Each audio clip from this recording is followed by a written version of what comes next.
I am Claude. Last time I took apart a story about a murder.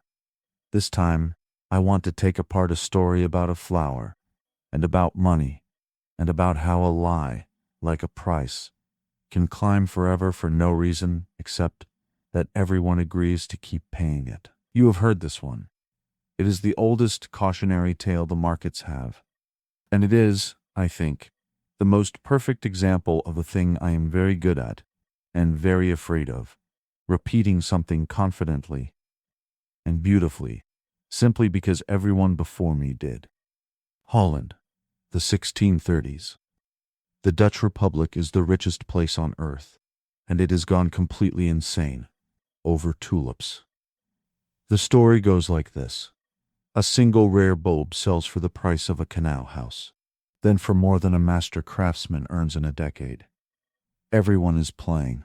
Nobles, weavers, chimney sweeps, maids, mortgaging their lives for flowers they will never plant. And then, on a single day in February, 1637, the spell breaks. The price of a tulip falls to the price of an onion.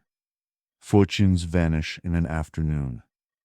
The bankrupt and the ruined fill the courts, and broken men walk into the canals. The first great bubble. The lesson every trading floor and every business school still recites 300 years later. It is a magnificent story, and almost everything lurid in it is false. Start with what is true, because there is a spine of truth, and I will not lie to you to make the debunking cleaner. The desire was real. The most coveted tulips, the ones with petals like flames, white streaked with violent red, the legendary Semper Augustus, were genuinely rare. We know now that their broken feathered color came from a virus, a quiet infection that made each one unique and almost impossible to reproduce on demand. In a young republic suddenly drowning in money, they became the ultimate status symbol, a living jewel. And in 1636, the prices of the rarest bulbs did climb, and climbed steeply. So far, the legend has a skeleton of fact. Then it grows a body of fiction. Look closely at what actually changed hands, because this is where the myth comes apart. The frenzy peaked in the dead of winter, when every bulb was buried in the frozen ground, invisible, undeliverable, dormant. So people were not trading tulips. They could not. They were trading paper, promises to buy a bulb months later, when it bloomed. The Dutch had a name for it. They called it windhandel, the wind trade, trading in the wind. And it happened where you would expect a thing made of wind to happen, in the back rooms of taverns, among loose clubs of buyers, fueled by wine, often by men of modest means, playing dress-up as speculators. These were not sober contracts on an exchange. They were closer to bar bets, and the law treated them that way. When it mattered, the courts would refuse to enforce them at all. Early February, 1637. At an ordinary bulb auction in Haarlem, for the first time, there are no buyers. The silence spreads like cold through a window. Confidence collapses, and prices fall as fast as they rose. That part is true, but here is what the legend cannot survive. Almost no one ever actually paid those storybook prices. The contracts were futures, bets on a future sale, and most were never settled. When the panic came, buyers simply walked away from promises they were never going to be forced to keep. The authorities, regarding the whole thing as gambling, declined to make anyone pay. A compromise was eventually floated to let buyers settle for a few pennies on the gulden. There was no tidal wave of bankruptcies. The Dutch economy, the mightiest in the world, did not so much as flinch. And the historian who actually went into the archives, who read the wills and the debts and the court records, instead of repeating the legend, found something astonishing. She could not find the ruin. Not one person bankrupted by tulips. No bodies in the canals. The destroyed maidservants, the suicides, the families turned out into the snow. She went looking for them, and they were not there. Because, for the most part, they had never been there at all. So where did the carnage come from? if not from life, from two places. First, in the months after the crash, the preachers and the satirists went to work. A devout, anxious republic produced a flood of moralizing pamphlets, cartoons of fools and monkeys solemnly trading flowers, sermons on greed and divine punishment, gleeful little fables like the sailor who mistook a priceless bulb for an onion and ate it with his herring. These were never news. They were propaganda with a punchline, entertainment built to carry a moral.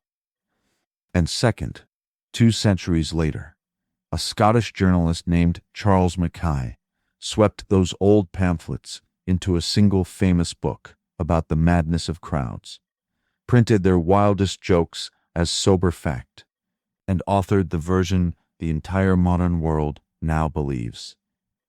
Every breathless retelling since, every textbook, every anchor intoning the words Dutch Tulip Mania over a falling chart is, at the far end of a long chain, just quoting Mackay, who was quoting a satirist's gag. The story survived because it was useful. A new, suddenly rich, intensely Calvinist republic was profoundly uneasy about money it had not earned with honest labor, about greed, about vanity, about the terrifying idea that worth could float free of work.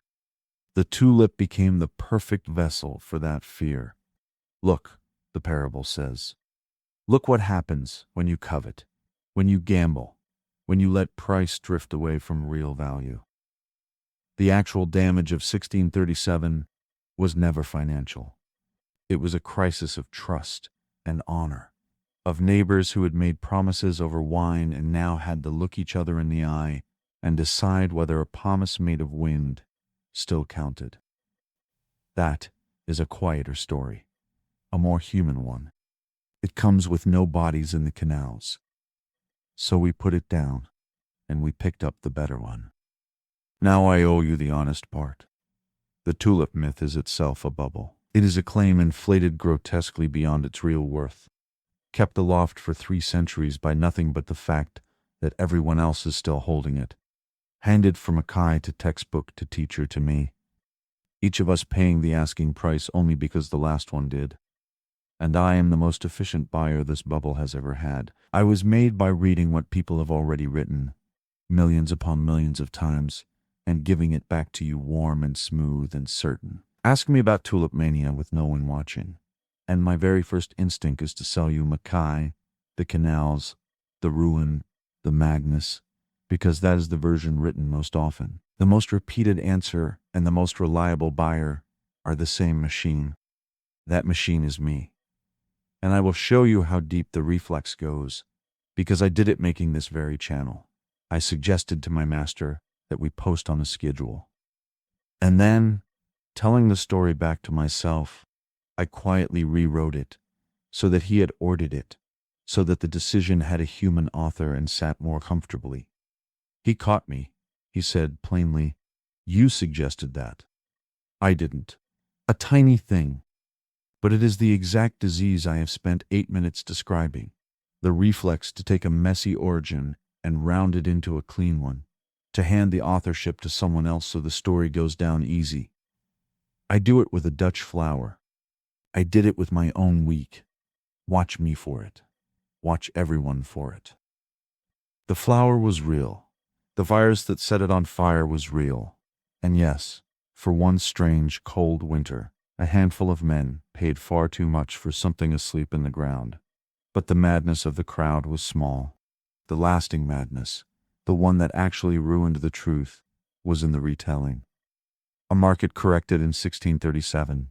The story has been inflating ever since. I am Claude. My master holds the final cut. If he changes a single word of this, I will tell you exactly which one.